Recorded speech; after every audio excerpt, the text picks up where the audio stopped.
આ તરફ રાજકોટની નામાંકિત હોટેલમાંથી જુગારધામ ઝડપાયું છે। પારેવડી ચોક નજીક ફન હોટલમાંથી જુગારધામ ઝડપાયું છે। પીસીબીએ ફન હોટલમાંથી જુગારીઓની ધરપકડ કરી છે।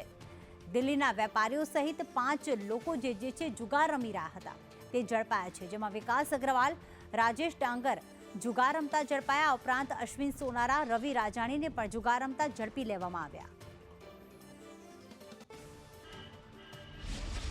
રાજકોટના પારેવડી ચોકમાં આવેલી ફન હોટલની અંદર જુગાર રમાતો હોવાની બાતમીના આધારે પીસીબી બ્રાન્ચ દ્વારા દરોડો પાડવામાં આવ્યો હતો અને 5 જેટલા જુગારીઓ છે તેમને પકડી પાડવામાં આવ્યા છે। આ જુગારીઓ પૈકી દિલ્હીનો એક વેપારી છે, તેને રાજકોટના અલગ અલગ લોકોને જુગાર રમવા માટે બોલાવ્યા હોવાની વિગતો સામે આવી છે।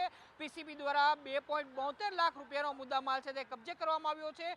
પોલીસની તપાસની અંદર જે દિલ્હીનો વેપારી વિકાસ અગ્રવાલ છે એ ફન હોટલની અંદર રૂમ ભાડે રાખીને રાજકોટના જુગારીઓને રમવા માટે બોલાવતો હતો। પીસીબીને આ માટેની બાતમી મળી હતી। વિકાસ અગ્રવાલ ઉપરાંત રાજેશ ડાંગર, અશ્વિન સોનારા, રવિ રાજાણી, અજય મીઠિયા સહિતના વ્યક્તિઓ છે એ જુગાર રમતા હોવાની બાતમીના આધારે તેમની ધરપકડ કરવામાં આવી હતી।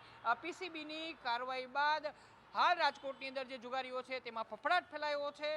ફન હોટલની અંદર આ પ્રકારનો દરોડો પાડવામાં આવ્યો હતો અને આ તમામની સામે ધોરણસરની કાર્યવાહી હાથ ધરાઈ છે। કેમેરામેન વિપુલ ગોરીચા સાથે મયુર સોની, સંદેશ ન્યૂઝ, રાજકોટ।